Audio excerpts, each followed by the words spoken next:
Hello everyone. Today Dr. Nordquist is giving a short summary of several modern viruses that are discussed in more detail in other lectures. These lectures will be posted in the description below. In modern times we have been bombarded by these viruses that try to kill us. The lecture asks the question, why haven't we all died from these maleficent foes? The answer is given in the last slide. Just a reminder, please smash the like button so more people can become aware of our modern onslaught of viruses and sicknesses and how to defeat them.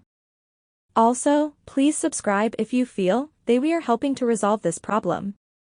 Thank you for your attention, and here is Dr. Nordquist to give you a short brief of the virus problem in our society today. Now we're going to go over some of the viruses that we're going to talk about and ask the question why they didn't kill us all. What was the factors that allowed us to survive this? The first virus we're going to discuss is COVID-19 or the Wuhan coronavirus. It's fairly complex, and it's going to take some time for you to understand exactly what happened over the last year. I've never seen anything that was so controversial, and there was so much misinformation, and it seemed like we had to button up our lips about it, because if it didn't go with the narrative, that you're ridiculed because of not following the narrative of the media or whatever, and sometimes ignoring what the literature was all about. Here I show a diagram of the virus and how similar it is to the SARS virus, and also to a rat virus. And also it shows that there were some cassettes on the S protein, which is those little projections outside the virus that actually bond to the human cells, and how closely related they were to the HIV or the AIDS viruses. And it's what made this virus so initially so virulent, and why it killed so many people. So we're going to discuss how those things that were added in by man were actually lopped off over time to make the virus less a killer and more like the common cold. So why didn't we all die of COVID-19? A lot of people did die, but why didn't we all get it and die? There's a lot of evidence that the herpes virus, the cold sore virus, actually has something to do with Alzheimer's disease. And so we will discuss how that virus gets into the brain and what its influence, and is it really a cause of Alzheimer's disease or not? With the herpes simplex virus number 1, which is oral, it starts out on the lip, and that's probably how you catch it in the first place, from someone you've kissed, or maybe you hit the virus with your fingers and put your fingers on your lips. And then the virus migrates from there into the nerves. It goes up under the base of the brain through what we call the trigeminal nerve. And there it sits dormant. And when it comes out of dormancy, and it's immune suppression that actually causes that. And when we get done with this lecture series, you'll understand why immune suppression facilitates other viruses and other bacteria to become virulent themselves, and actually contribute to being more sick, and even contribute to death. So all these little things will become much more clear once we get done with this lecture series. So why haven't we all died from the herpes and Alzheimer's disease? We'll figure that one out. Probably the most significant virus that we're going to discuss, and we'll discuss it in great detail. Laura Manuelides is one of the top researchers in the world on viruses, and she's the one just recently, in very recent publications, have alerted us to this particular virus, and it's called the Sphinx virus. It's a slow, progressive, hidden, infectious of various X latency, the Sphinx.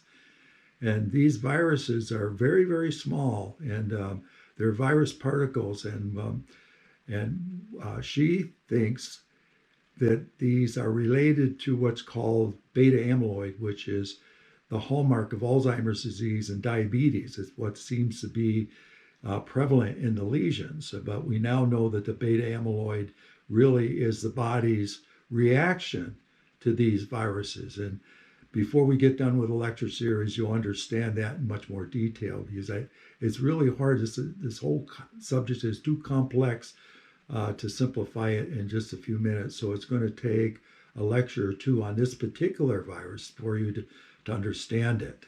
A preview of what we're going to discuss when we do this is we just mentioned beta amyloid. And so beta amyloid here is related to Alzheimer's disease, and then the human version of mad cow disease and the experimental version of mad cow disease.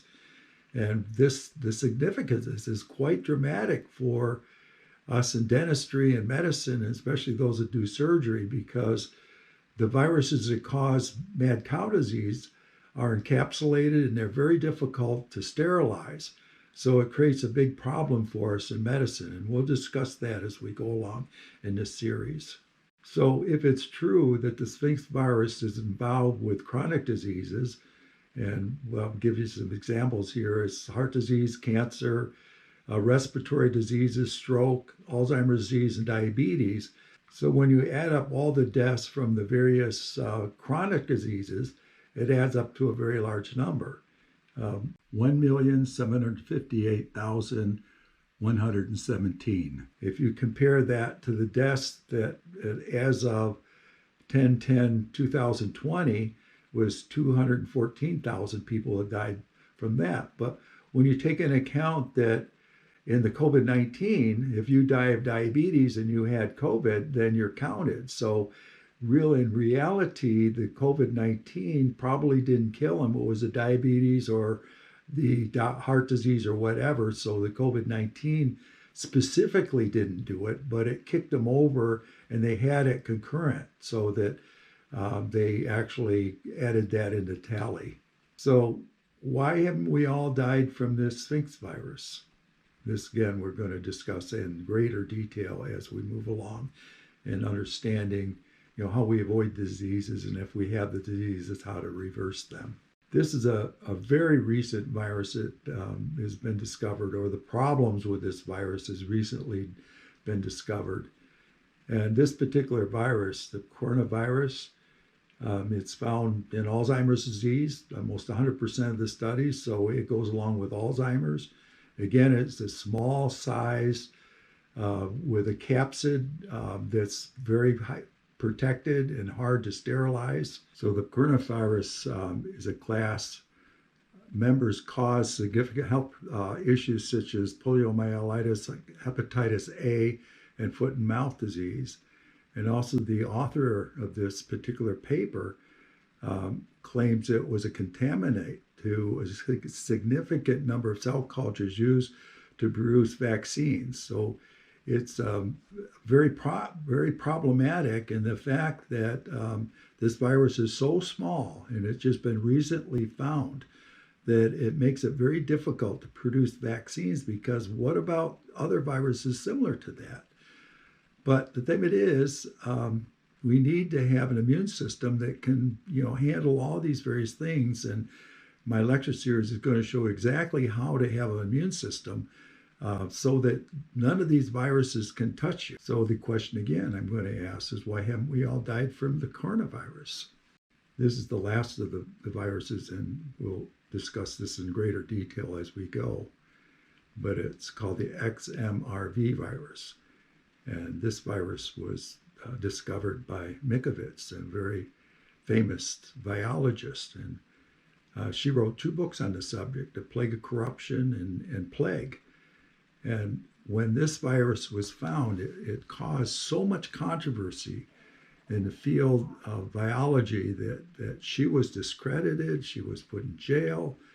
To this day, she can't get a job. But if you read her books and hear her story, you need to hear her story, because if you go on the internet, you'll find that she's been discredited in such a terrible way. But all the research she did was later confirmed by other researchers that it was true, because this virus is like Lyme disease on steroids. And so you can't take this thing lightly, this virus. It's very bad when you get it, and the whole key to not having it is a robust immune system. And we're going to go through in great detail as to what you need to do to boost your immune system so you're not vulnerable to any of these viruses. So obviously, why haven't we all died from this particular MXRV virus? Again, we'll discuss it. So when we boil down the whole subject, and when we get to the end of the lecture, that you understand that bacteria and viruses work together both in health and also in disease. And an imbalance in any one of these bacteria can cause problems. And somehow in our modern world, things have gotten out of balance. And we can see it every day. And watch the news and you wonder if there's a cognitive decline. It's gone, this cognitive decline or intelligence just defies explanation how people could understand the way they do, but it's a disease that has caused the brains not to function properly. So we're in a pandemic of misunderstanding and not being able to analyze properly, and it's the disease process.